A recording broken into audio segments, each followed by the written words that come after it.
Welcome back to the Talking Archive. I'm Josh Jacobs, and our conversation with filmmaker Jody Eldred continues. You went to Hollywood and became part of a show called Hollywood Close-Up, which it was similar to Entertainment Tonight. Now, Entertainment Tonight, when it first debuted in 1981, was a completely different program from what it is now. Describe the format of Hollywood Close-Up. What kind of features did it have in the show that was really drew the audience? It was really kind of a behind the scenes, behind the curtain look at Hollywood movies. There used to be a show when I was a kid. I bet this was in the 60s or something. They had this show that they would run, like if there was a movie of the week or something running, although they didn't have movies of the week back then, but there was a movie that was running and maybe it didn't fill up the entire time slot and there was 15 minutes left over.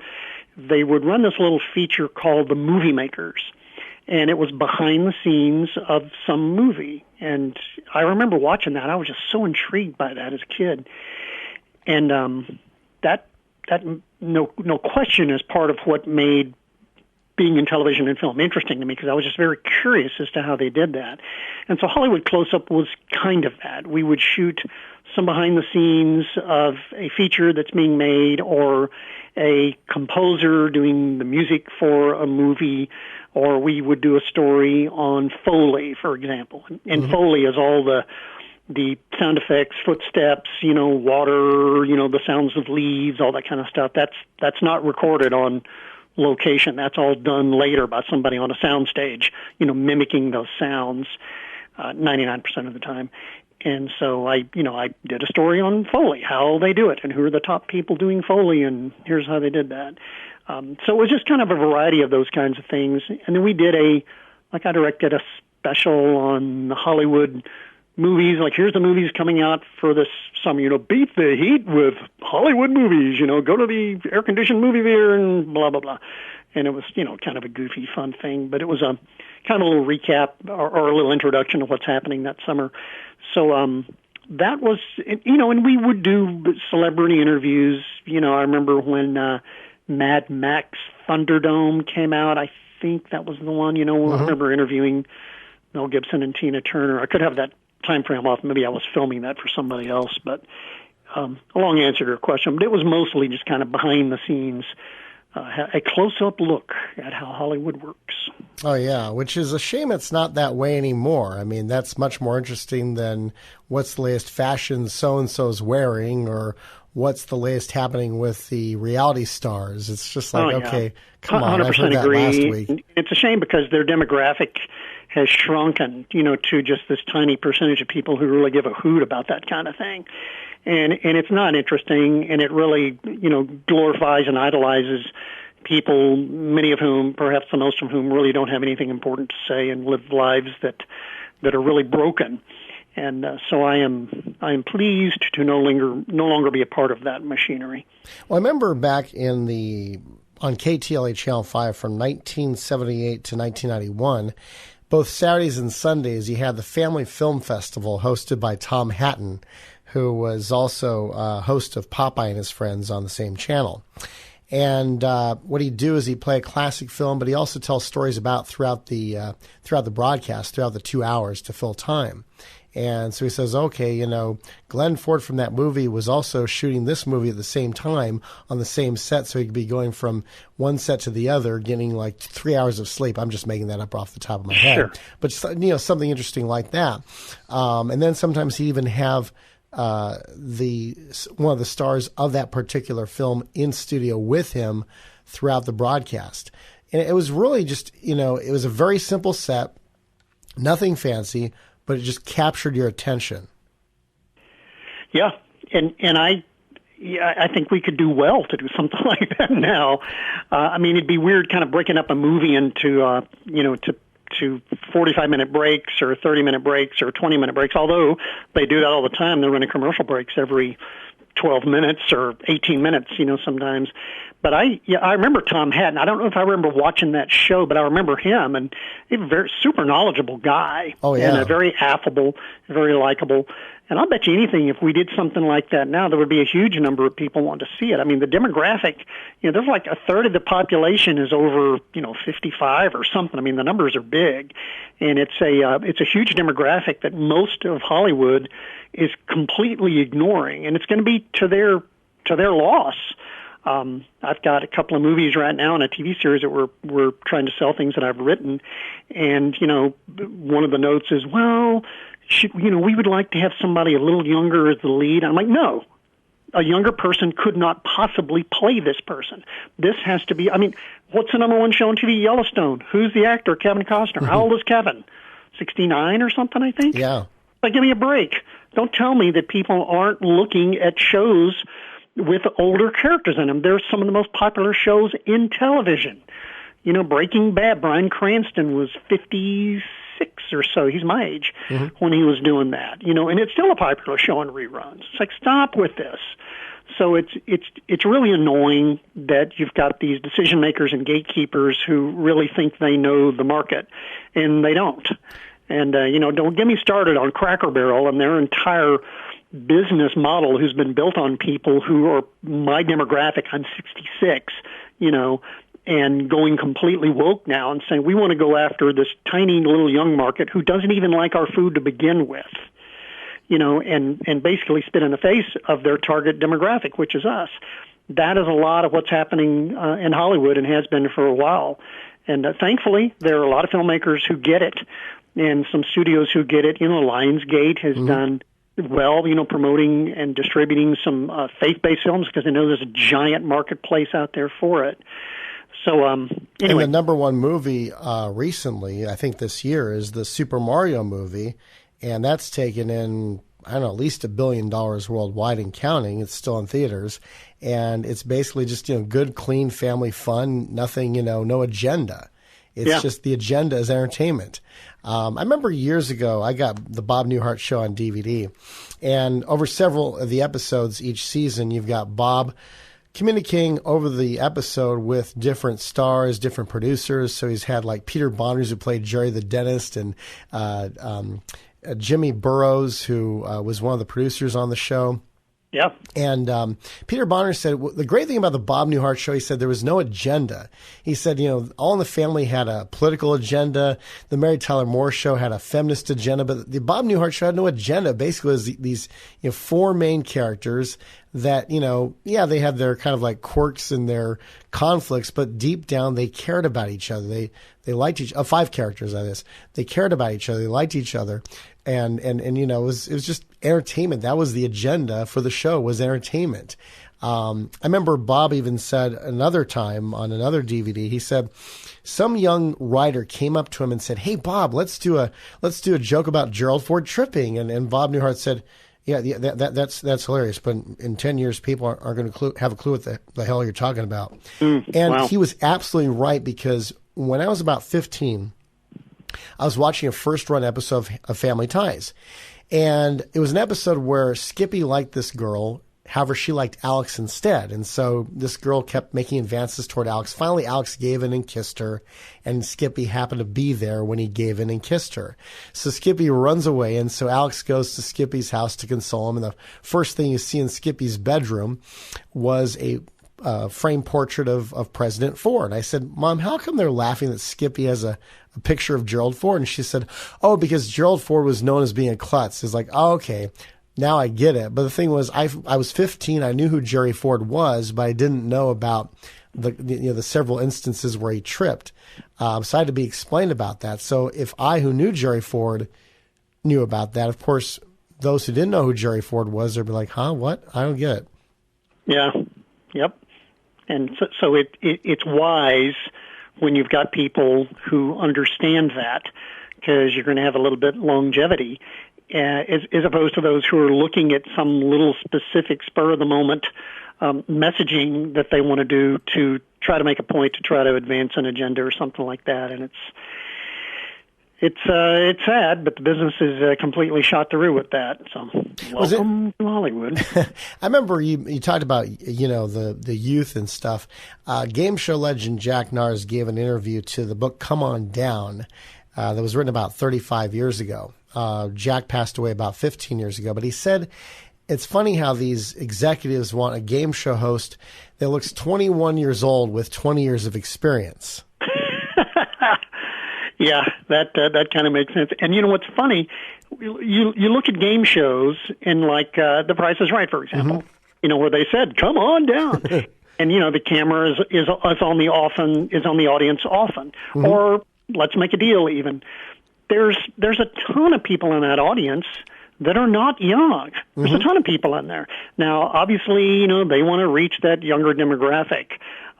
Because advertisers still think that, you know, 18 to 35 or whatever are the people with the most money, and they're most likely to spend it, which is complete, utter statistical nonsense. Those are the people with the least amount of disposable income, especially now in this economy. Oh, yeah. It's people that are in their 50s and 60s who have money and can spend it, and they're living in retirement and so forth. I mean, they're the ones, you know, going to the stores. So I'm kind of waiting for the demographics on that to come around and, you know, spank somebody into reality. But well, yeah, you look at the demographic of the people that are in the audience, and then you look at the demographic of the people who are watching those shows. Mm-hmm. And here's how you know who's watching. Look at the advertisements. Mm-hmm. The advertisers darn well know exactly who's watching because they're able to go to these corporations and companies and say, we know the ages and the demographics of the people who are watching this, and that's why you should buy airtime with us. And here's a real good, solid example of this. You know, I worked for ABC Network News for about 15 years. I was a freelancer, but they were my main client. Mm-hmm. And so I have an inside view. I worked with Peter Jennings. He was a friend. As I mentioned, Diane Sawyer, you know, pretty good friend, actually. So, you know, I worked at, you know, some fairly higher levels there at the network. And while I was there, they began making a shift to try to reach a younger audience. Well, newsflash, younger people do not watch network news, period. Never have, never will. They don't get their news from broadcast television. They'll get it from social media, and generally speaking, it's not going to be ABC, CBS, NBC, maybe CNN, maybe MSNBC. But anyway, so that's the realities there. But they started requiring us to do much, much shorter news stories because younger people don't have, you know, any sort of attention span, despite the fact that they will go to a 2-hour feature film, you know, in droves. But I digress. So we started having to do more and more of these stories that are short, and the reporters and the anchors became much, much younger and much, much more inexperienced. You know, we want a 21 person with 20 years of experience, like you said. And it just started dumbing down the news. And I'm just like, this is crazy. They're trying to do all this hip, cool stuff to get young people to watch, and they're not watching. And how do we know they're not watching? What are the advertisements? Pharmaceuticals, erectile dysfunction, diabetes, memory loss. Every single advertisement is something for older people. And why is that? Because the advertisers know that's who's actually watching the news. Yet the news divisions are still like, we got to go after that younger demographic because they're the ones spending the money. But everybody knows that they're not watching. They're not spending their money. But it has not deterred them in any way whatsoever. And that's part of the reason, by the way, that I think Fox News has done so well. I mean, not only because they are telling truths that others aren't, and they're not perfect, but they have not dumbed it down and said, we're just going to try to make this for 18-year-olds or 20-year-olds or 30-year-olds or something who are largely uninformed, which is also not fair to them. Mm-hmm. They realize that there's a massive demographic out there of people who want this information, who need it, and by the way, spend money.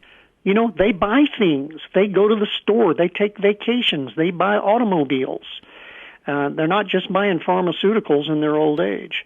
So they've done well, and the networks are tanking because they just cling to this. And almost the same thing can be said about sitcoms, about episodic TV. There are some exceptions, but generally speaking, they just don't do very well in the ratings. They just don't. And that's because they're appealing to an audience that just doesn't exist, or they're not appealing to the big audience that does. Here's another theory I've got as well. Networks and TV stations have forgotten how to counter-program.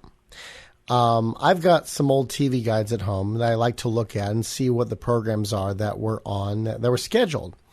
And I look at the different programs at a certain time, and the different programs are different types of programs, different demographics. So I remember for years, CBS didn't do news in the morning. Instead, they did Captain Kangaroo. They did it for the kids. It was a kids show. Right. NBC and ABC did the news, while CBS counter-programmed with a kids program. However, I remember in 1982, they decided to relegate Captain Kangaroo to half an hour at 6:30 in the morning, so CBS could get in on the weekday news thing that Today and Good Morning America did so well. They got Bill Curtis, and I think Diane Sawyer as well initially, but then I think Sawyer left, and they got Phyllis George, who was a disaster. Bill Curtis was a great reporter, but unfortunately, it wasn't right, that program. Yeah, and so, and ever since then, CBS has never been in first place with the morning news. I kind of call it CBS the curse of canceling Captain Kangaroo, because they just have never been, not even in second place. And it seems like every 2 or 3 years, CBS will change the name of its early morning news show that's on from 7 to 9 p.m., 7 to 9 a.m. I can't even tell you what the name is right now. It's changed so many times. Yeah. It's sad. I mean, it's like putting lipstick on a pig. I mean, or as I've said many times, you put a suit on a monkey, it's still a monkey. And I don't mean that to criticize my friends. CBS, I worked for them as well, and they're hardworking people. But, the Bible verse that says, a people without a vision perish. That also applies to networks and network programmers. And there's a lot of movement. It's like, okay, we're not doing good. Let's get somebody else in here to run the joint. Okay, a year later, they're not doing good. Let's kick them out. There's nobody at the top who has a vision for what this should be. Those kind of people are long gone. It's interesting, while we were talking, I got a text from a friend of mine, John Tinker. John is Grant Tinker's son. Grant was, head of programming at eventually, I think, all three of the networks. And he was a true visionary. He was married to Mary Tyler Moore. Mm-hmm. And, he was a guy that when he came in, you knew things were going to be different. You knew things were going to be better because he understood the audience. He understood what they were going to do, what they were going to want. And that's been transmitted to his son, John, who's had an extremely successful career as a showrunner on episodic TV. And he's showrunner on When Calls the Heart right now with Brian Bird, who's the EP. Oh, yeah. It's a very popular show. Mm-hmm. Also a very strong believer. But when you have people like that who get it, I think John was one of the creators of Judging Amy. I think he worked on Chicago Hope, St. Elsewhere. I mean, he's done tons of stuff and much, much more contemporaneous programs too. But like his dad understood the audience, mm-hmm. knew what they wanted, was able to create stuff that people wanted to see. John's the same way. I mean, he gets it. And he's worked hard at his craft. He's a talented writer and a talented showrunner. But these are people who are doing, I think, what God created them to do. I don't know that his dad, Grant, was a believer. John mm-hmm. certainly is. But that's a big part of this thing, too. I taught a intermediate cinematography course last year at Biola, just for a semester. They had a guy teaching the class, and he got a feature film, and they want people who are actively working in the business to teach those kind of classes, which I applaud them for. So you don't have somebody who's like, well, 10 years ago when I used to shoot, this is what we used. There's tons of that, by the way. And anyway, part of my mandate in that class, and I told the dean about this, I said, look, some of these students in here, it's intermediate, so they're juniors and seniors. Some of them probably have no business being cinematographers, and I intend for them to find that out. And I want them to find that out now, not once they're in the workplace, working towards something that God did not design them for in the first place. Just like I don't think God designed me to be a full-time minister from the pulpit. He designed me to do what I'm doing now, and I'm glad I didn't pursue that. So I talk to these students, and I'm like, look, there may be something God has for you that's very different from what you're doing now. You may have fantastic skills in something else, production management, logistics, writing, directing, costume design. I mean, who knows, art direction. It may be that God has not put in you the gifts to be a cinematographer. And this is not a qualitative thing. This is just how God works. I'm so glad I didn't try to be an artist. I would have been a horrible failure, and it would have been miserable. Mm-hmm. My brother, on the other hand, it's been hard work. It hasn't been easy, but it's something that God put in him. So what's your brother's name, by the way? Who just need to be doing something else. What's your brother's name, by the way? Charles. Okay. Charles Eldred. He's in Houston. Okay. It was interesting you mentioned Grant Tinker just a while back, because that was the thing that immediately came to my mind was Grant Tinker. And after NBC had been a failure since 1975 and Fred Silverman got let go from NBC, Grant Tinker gave Brandon Tartikoff the tools and the patience in order to bring NBC back from the ashes that had been in for quite a while. Yep. He didn't just say, well, sorry, Brandon, Cheers is in last place. We're going to cancel Cheers. You're fired because NBC is still in last place. It took a couple of years. And Cheers, I'm glad they saw that vision. Otherwise, Cheers would be just an afterthought. Yeah. And Tartikoff was another visionary, He got it. He understood. He was more than just a skilled person. He was working inside of the gifts that God put in him, whether he knew it or not. That's what he was doing, and that's what Grant was doing, and that's what John Tinker is doing, and that's what I'm trying hard to do now. And I think that's a big part of what our lives should be as believers. There's a lot of talk in Corinthians and Ephesians and Galatians, as well as I recall, about the various gifts and the various parts of the body that we all are, and we're all different. And just because you're an eye and not an ear doesn't mean you're any more or any less. But you got to find that part that you fit, that thing that God made you to be, and go do that. Find that out and stop trying to be something that is a part of the body that God did not design you to be. Because, by the way, if you're doing that, you're taking up somebody else's place. You're taking up somebody else's space. I had to consult for a Christian television network one time. It's very small, and they brought me in to kind of really tune up things, and they needed help. And it was a very small staff, and they were terrified that I was going to come in and fire everybody. I had to tell them, I said, look, first off, I don't have that authority, and that's not why I'm here. But some of you are going to leave of your own volition because you're going to discover this is not what God has for you. And you're taking up somebody else's spot. There's somebody else who is designed for this, and God has put the skills and the talents and the gifts inside of them, and you're holding their place, and you need to get out of the way and let them come take that, and then you need to go find that thing that you're good at that God has put in you and go do that. And that's how you will have a far more rewarding life than you have right now. And it turned out that did happen. And, I was very glad for that. I'm sure those people are much happier than had they stayed there. This is the Talking Archive. I'm Josh Jacobs. We're talking with filmmaker Jody Eldred. And next time, he talks about his getting to work on shows such as JAG and NCIS.